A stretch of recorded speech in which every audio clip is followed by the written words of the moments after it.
تعالى اقول لك ازاي تبقى الاول على الدفعه من غير ما تنزل من البيت. انا عايزه اعرف انت ازاي عملتي كده. انا عملت ايه؟ ما عملتش حاجه يا جماعه، حد يفكني بجد. يوه استنى اما افكك. من اول السنه وانت ما اتحركتيش من البيت وما سبتيش الموبايل من ايدك، وفي الاخر طالعه الاولى على الدفعه. عملتيها ازاي دي؟ الموضوع بسيط قوي والله. نجوى كلاسز. ده سنتر جديد ده ولا ايه؟ انطقي. لا دي منصه تعليميه عادي. اكيد دفعتي فلوس كتير عشان تشتركي.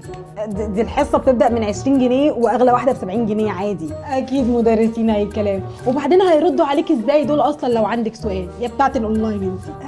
ما هي بتبقى لايف عادي، وبعدين بتبقى متسجله، فبعرف ارجع لها في اي وقت اشوف ايه اللي ناقصني. وبعدين ما الواجب بيتصحح لي على طول، ما بستناش اسيستنت المستر يجي يتنك عليا. ممكن بقى تفكني؟ انا قلت لك كل حاجه اهو. لا مش هفكك بقى قبل ما اعرف، هي الدروس دي لثانويه عامه بس ولا لمين بالظبط؟ لا ده من اول رابعه ابتدائي لحد ثالثه ثانوي، عربي ولغات عادي. طب اقول لك بقى على حاجه كمان وتفكني؟ انت هتهزري معايا ولا ايه؟ انجازي ما عنديش وقت. طيب بالراحه، لو عملت اكونت دلوقتي هينزل لك 50 جنيه تقدر تجرب بيهم دروس عادي. والنبي فكني. فكوها وتعالي قولي لي بقى على الحوار ده. وريني بقى نجوى كلاسز ده بيقول اهو.